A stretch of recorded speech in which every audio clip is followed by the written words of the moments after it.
আসসালামু আলাইকুম। অল বাংলা 24 চ্যানেলের পক্ষ থেকে আন্তরিক শুভেচ্ছা ও অভিনন্দন। তো দর্শক বন্ধুরা, দেখতে পাচ্ছেন কিছু দেশি মুরগির বাচ্চা। এখানে কিন্তু 1400 দেশি মুরগির বাচ্চা ছিল। আপনারা জানেন যে মুরগির বাচ্চাগুলি বিক্রি হয়ে গেছে। এখন শুধু মুরগ বাচ্চাগুলি রয়ে গেছে। তো ওই মুরগ বাচ্চাগুলিকে দেখেন ধান খাওয়ানো হইতেছে। এর পাশাপাশি যে কেমনি কিভাবে রাখা হইতেছে ওইসব ব্যাপার বিষয়টাই আপনাদের সামনে তুলে ধরার জন্য আজকের ভিডিওটা করার মূল উদ্দেশ্য। তাছাড়া দেখেন ওই সাইড দিয়া নেট টানানো আছে, ওই সাইড দিয়া নেট টানানো আছে। মাঝে মধ্যে মাটির মাধ্যমে অল্প স্বল্প করে ধান দেওয়া আছে খাওয়ার জন্য। তাছাড়া দেখেন আস্তে আস্তে করে আমি সামনের দিকে আগাইতেছি আর কথা বলতেছি, যাতে করে পুরা ব্যাপার বিষয়টা পুরা দৃশ্যটুকুই আপনারা দেখতে পারেন, বুঝতে পারেন বিষয়টা। এটা কিন্তু আমি বাহিরে নেট দিয়ে রাখা হয়েছে, আর ঘরের ভিতরে আস্তে আস্তে করে প্রবেশ করতেছি। এটা হইলো ঘরের দৃশ্য, যে ঘরের দরজা দিয়ে প্রবেশ করতেছি, এটা হইলো ঘরের দৃশ্য।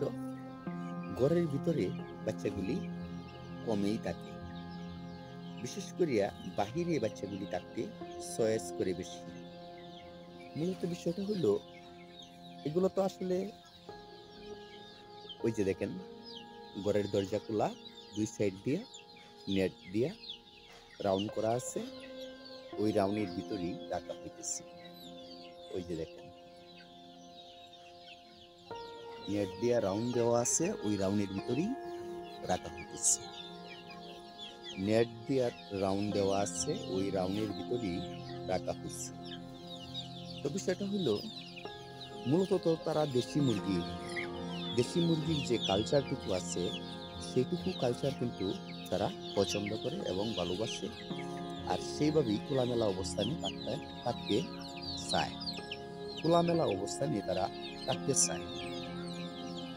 দেখেন ধান ছিটিয়ে দেওয়া আছে ভিতরে, ওই ধান খাইতেছে এবং ঘোরাঘুরি চলাফেরা করতেছে, দৌড়াদৌড়ি ঘোরাঘুরি করতেছে, ছড়িয়ে ছিটিয়ে আছে বাচ্চাগুলি এই রাউন্ডের ভিতরে।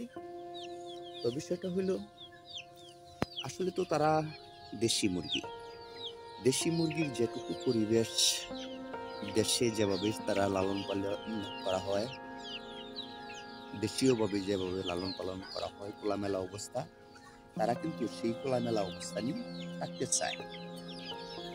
খোলামেলা ভাবে একটা পরিবেশ সৃষ্টি করে দিয়েছি, সেই পরিবেশে তারা থাকতেছে, খাবার দাবার করতেছে, চলাফেরা করতেছে। এখানে দেশি মুরগির বাচ্চার মাধ্যমে যে মুরগির যে বাচ্চাগুলি আছে ওই বাচ্চাগুলি কিন্তু বিক্রি হয়ে গেছে, অল্প স্বল্প আছে ঘরের ভিতরে। আর মুরগ বাচ্চাগুলি আমি এভাবে ঘরের ভিতরে প্লাস বাহিরে জাল দিয়া রাউন্ড দিয়া আমি এভাবে রেখেছি। দেখেন ওই যে ঘরের দৃশ্যটুকু, ঘরের দরজার দুই সাইড দিয়া নেটের বেড়া দেওয়া আছে, ওই বেড়া দিয়া বাহিরে আউড়ে যাইতে পারতেছে না। আবার মাঝে মাঝে ধান দেওয়া আছে, ওই ধান খাবার খাইতেছে।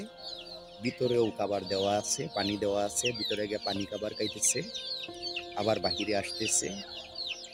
ওই যে পরিবেশটুকু আছে ওইসব পরিবেশ আপনাদেরকে দেখানোর জন্য, দেশি মুরগির লালন পালনের যে ব্যাপার বিষয়, পরিবেশ পরিচিতি, এইসব ব্যাপার বিষয়টাই আপনাদের সামনে তুলে ধরার জন্য এবং দেখানোর জন্য এখানে ভিডিও আজকের করা মূল উদ্দেশ্য।